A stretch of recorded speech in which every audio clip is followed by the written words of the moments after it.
Good morning, everybody. Welcome to this week's Coffee with Chris, where we dive into all things Amazon and e-commerce related. Welcome. I've been gone for just a little while. We had the OA challenge, and I had a little bit of a cold, so we took a couple of weeks off, but we are back. So welcome to this week's Coffee with Chris from sunny Central Florida. And hopefully everybody has got their Go Juice in their favorite cup, flask, mug, or vessel. Let's get going because we've got some fun things to get to today. Now we are streaming on Facebook, we're streaming on YouTube, we are over in Clubhouse as well. If you're in Clubhouse, we're gonna stop after this and we'll take some questions just like we do from the folks on YouTube and Facebook. If you guys are on YouTube and Facebook, please do me a huge solid and smash the like button for the respective algorithms. The folks over at Google and Facebook really like those. So let's go ahead and dive in. First thing I want to start off with is a little bit of news of the weird. And what I find a little ironic about this is an Amazon customer caught an Amazon employee on an Amazon Ring device, allegedly peeing on their grocery delivery. So this happened in North Kingston, Rhode Island. An Amazon delivery driver is facing charges after a Rhode Island customer claims he caught the driver on his Ring doorbell camera peeing on his groceries that he just dropped off. Now, the customer didn't want to be identified, of course, and he was not only irritated, but also baffled that this happened. Said that the Amazon driver was acting strange while he was watching the guy deliver his groceries and seltzer water. And he looked outside and there was a wet spot on the ground. Now, what made the Amazon driver literally piss his prospects away for any future employment, I have no idea. But I would imagine that guy is not going to be getting a job anytime soon. There are a couple of pieces of Amazon news that we should talk about as well. The first one is that last week, Amazon sent out an email letting sellers know that meltable inventory must be out of the fulfillment centers by April the 15th this year.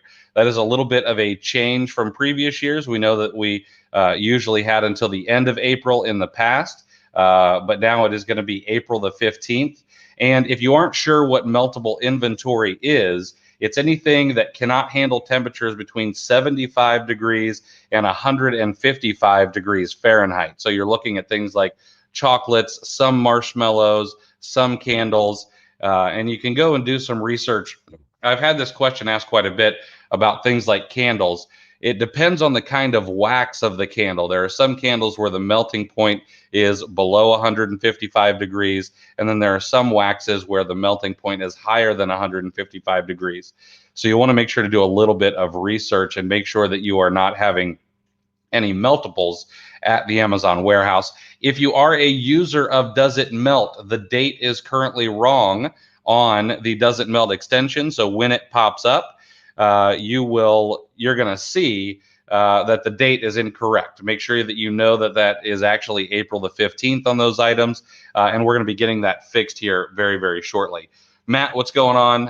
What is up, everybody? Good to have everybody in here. Got several people over in Clubhouse and a bunch of people on Facebook and YouTube. So it's good to see everybody. And of course, if you guys have questions as well, please don't hesitate to ask them. Always try to take a few minutes at the end of this and answer any questions that you guys might have. Next up, and this one is a little bit of a bigger deal. Amazon is going to offer returnless and free replacements for seller fulfilled items. So this seems to be a move where Amazon really wants us to have return policies that are very much in line with them. And while they continuously improve the seller fulfilled returns experience, starting on April the 15th, Amazon is going to offer your customers returnless and free replacements as an option for eligible items as part of their prepaid return label program. This change is going to provide us with additional return resolutions and offer customers the option to receive a replacement item at no extra cost. Now, of course, this is framed by Amazon to make it easier on you and not necessarily have to deal with a refund. However, if you're just giving them another product, well, I mean, it's kind of the same thing. So, in addition to the option to request a refund for an item that is damaged, defective, or different from what was ordered, customers now have the option to ask for a replacement product.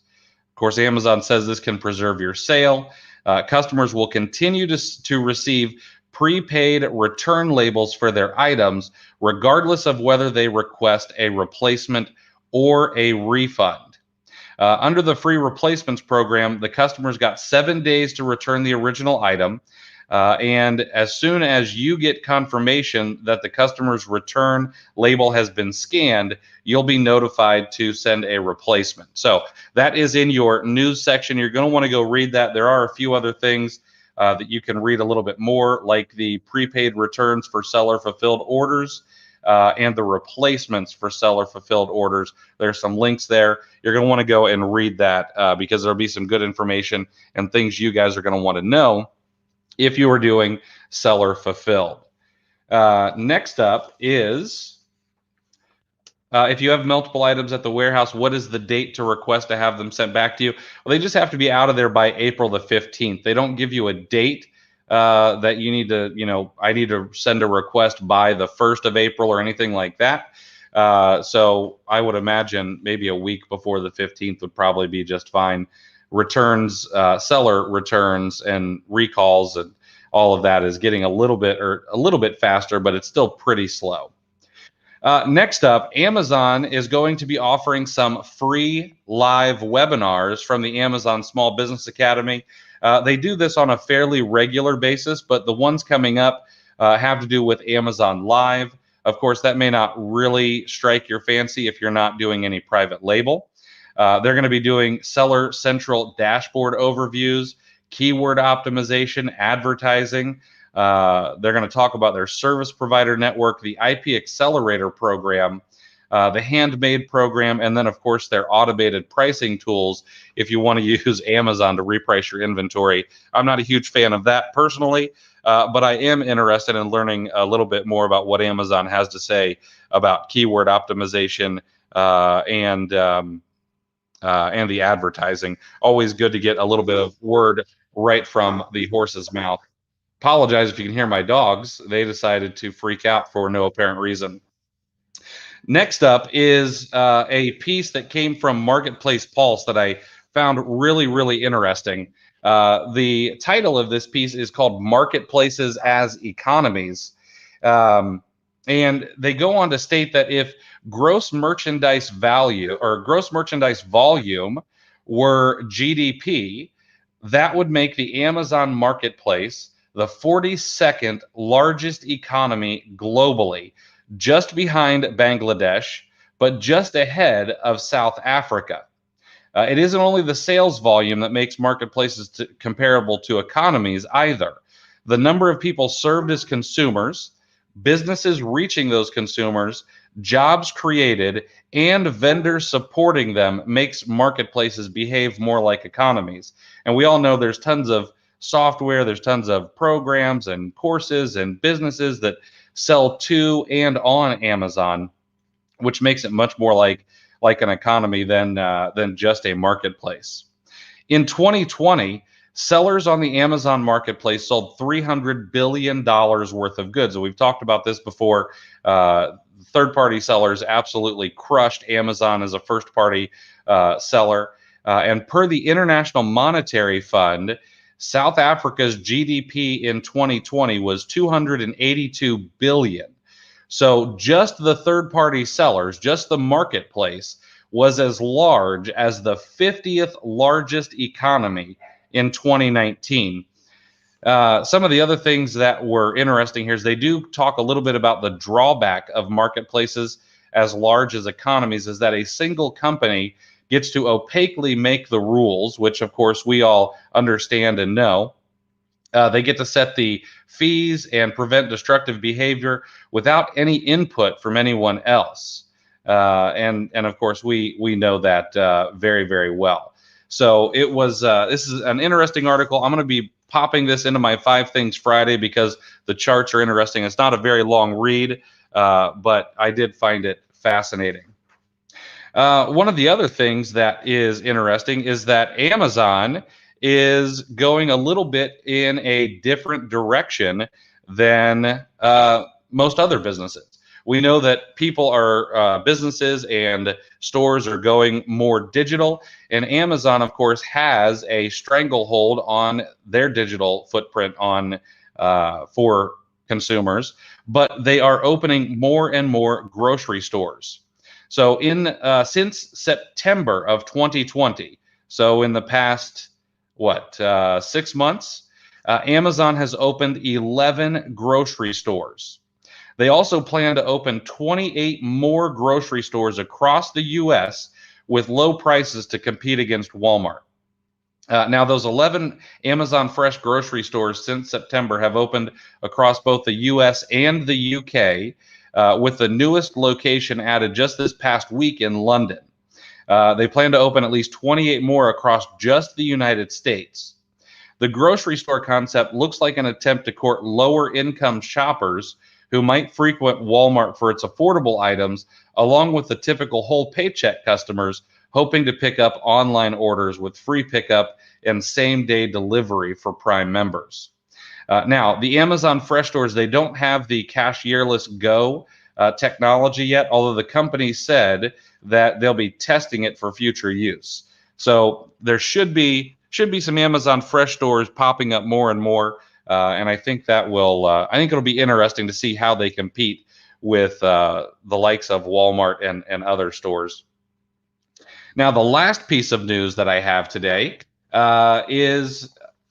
this one is really interesting to me. This is a little bit more about the surging online shopping during the pandemic. Amazon's share of retail sales spiked higher last year and come within striking distance of overtaking Walmart. So last year in 2019, the share of U.S. retail sales from Amazon was 6.8%, where Walmart had 8.9% share of U.S. retail sales. Now, in 2020, Walmart jumped to 9.5% market share of U.S. retail sales, but Amazon jumped from 6.8 all the way up to 9.2%, so only 0.3% behind Walmart. Now, for example, since 2015, Walmart has maintained an approximate 9% share of the total retail spending pie, whereas Amazon's stake, fueled by digital sales, has tripled from just 3% 5 years ago to its most recent full-year tally of 9.2%. Amazon's increasing share of overall retail has been enabled by its dominance within the digital world.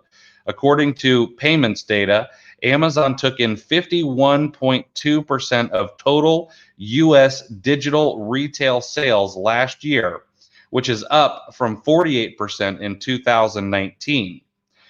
What's really interesting, though, is that the volume of online retail is 10 times what Walmart did. Now, Walmart did have a substantial increase in 2020 from 4.2% to 5.6%. However, there's still a 40 plus point margin between the two. And then if we break it down a little bit more, of the $62,300 of spending a typical U.S. consumer did last year, payments data showed that roughly 1/3 of it went to retail purchases, amounting to over $20,000 of annual buying, 20% of which was done online. And Amazon took a vast share of that. So that's also going to be linked up in this week's 5 Things Friday, because it goes a lot deeper than that, but those are some of the bullet points and things that I found really, really interesting. So if you're worried that now is not the time to sell on Amazon, I would argue that you might be mistaken. So that's it for today. I'm going to answer a couple of questions. Once I'm answering questions on YouTube and Facebook, if anybody over on Clubhouse wants to hop up and chat for a few minutes, we're going to stay behind there for 2 or 3 minutes and talk just a little bit. So Ahmed from YouTube, do you advise to do online arbitrage in markets other than the USA? And when would someone have to take that step? So here's my opinion. Oh, and thanks for your continued support. Absolutely. I'm happy to be here. Happy to be back behind the microphone chatting with you guys on Friday. So I don't necessarily think if you're already doing online arbitrage in the US marketplace, I don't think that you've really hit a ceiling where you need to move to other marketplaces. Should you take advantage of things like the NARF program? Absolutely. But do I necessarily want to ship or buy items in the UK and have them shipped to a UK warehouse? I don't think that I necessarily would want to have to deal with that kind of, I don't know, all the moving pieces that I'd have to deal with over there or even in another marketplace. You know, if you were doing like $20 million a year in sales, you know, maybe it's time to start thinking about expanding the team and looking to do it in other marketplaces. But I'm pretty sure that there's plenty more growth available in the U.S. marketplace before you think about that. So let's see if there's any other questions. I don't think so. All right, guys. Well, we'll call it for today. I appreciate you guys being here. We'll be back next Friday at 10:30 a.m. Eastern for another Coffee with Chris, and we'll hang out for 15 or 20 minutes talking about Amazon and e-commerce news. Again, if you are on Facebook or YouTube, please do me a huge solid and absolutely murder the like button before you go. And if you have any questions, please feel free to drop them. I do check them all the time. And I will see you guys next Friday at 10:30 a.m. Have a great week, guys, and be kind to each other.